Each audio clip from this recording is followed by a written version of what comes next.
Hello and welcome back to What cultured swine? here today to give you my thoughts on two movies I saw on December 25th, Soul and Wonder Woman 1984. Spoilers for both movies. Now, I'm going to start with Wonder Woman since I don't have as much to say about that. As for my quick thoughts on the first movie, I think it's like a 6.5 out of 10. It's a decent movie with some good elements to it, but it really could have used a better villain. I did like the scene in No Man's Land. That's probably one of the best comic book scenes. Now, as for my expectations for Wonder Woman 1984, I wasn't super excited, but I thought it would be good, and I did really like it, but my god, is it flawed. Like, this has to be one of the most broken DC movies I've ever seen. Now, the first thing I want to talk about is the plot. I don't really understand why this had to be the plot for a Wonder Woman sequel. Like, the whole thing with making, like, a wish and the diamond and the stone, it just all...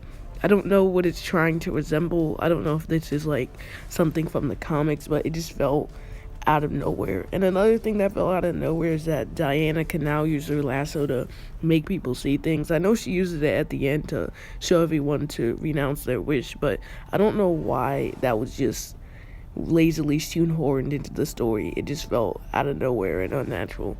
Another thing I didn't like was how Barbara was just so oddly placed into the story. Like, I liked her arc at the beginning, but once she actually became Cheetah, it just felt really forced and out of nowhere.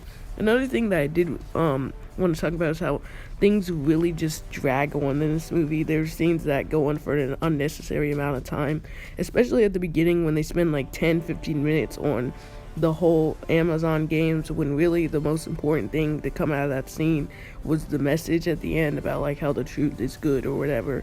And I did really like the message. That was probably one of the best parts of the movie, and I did really like how it was handled. And I did like the things with Max Lord and his son and how he was like bullied by society. I thought that was interesting. However, they really just let him off too easily. I don't know how he was just able to get away with all this stuff and all the harm he caused at the end, even though, like, he almost doomed the entire world.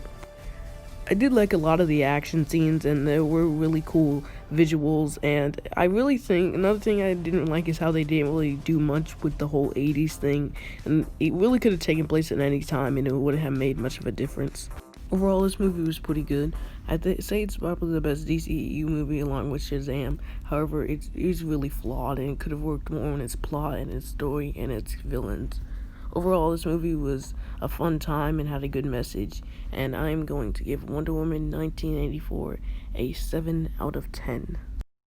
Now let's get to Soul. Now, I was looking forward to Soul. However, there were some things I wasn't really looking forward to as much. I didn't really find myself interested in the whole Soul world part. I was mainly interested in Joe's life in the city of New York, etc. However, that changed as soon as I went to the film. This film really just takes you by surprise. Like, it really just goes against your expectations. Like, the movie barely really spends much time in the Soul world, and we actually get to see a lot more human stuff, but not in the way you expect. I actually kind of like Joe being a cat and 22 controlling Joe instead, because it actually allows us to have a new interesting point of view to see how 22 acts in, the world of Joe. I think the way it handles this was really good. I really liked how the movie kept going against your expectations. I actually would have preferred if Joe had went to the great beyond at the end instead, but I feel like what they did was fine as well. The movie is actually pretty funny at times. I did really enjoy seeing 22's mentors and the flashbacks, etc. The animation is just absolutely beautiful. The whole thing with the souls and all that looked good, but mainly just the world of New York and the streets and how realistic it all looks is just beautiful. I could see where the two characters were coming from in the third act breakup, as they both had two different ideas of where the true meaning of life was. I did like the whole message at the end of how you just need to live your life without a path or goal in mind, and that's really what the true meaning of life is.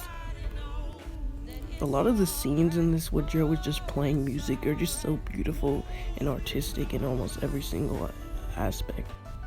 I really like how this movie is really subtle with its message and isn't really super on the nose about it. And I really like the scene towards the end with Joe playing the piano. I thought that was handled really well, and it was executed subtly enough where you got the message and what the scene was trying to say. The villain was alright. You could see where they were coming from, but I definitely wasn't really interested in their subplot as much as interested in Joe and 22's story. Overall, Soul is one of Pixar's best for sure. It really has such a creative concept and has one of the most interesting and deepest and most mature messages that Pixar has ever pulled off. The animation is absolutely incredible, the voice acting is pretty good, and I really think this movie can connect with everyone out there. As for which movie I prefer, this or Wonder Woman, I'd say easily this movie. I liked Wonder Woman, but I absolutely adored Soul. Of course, I'm gonna give Soul a 10 out of 10. See you guys later and stay tuned for my updated Pixar ranking.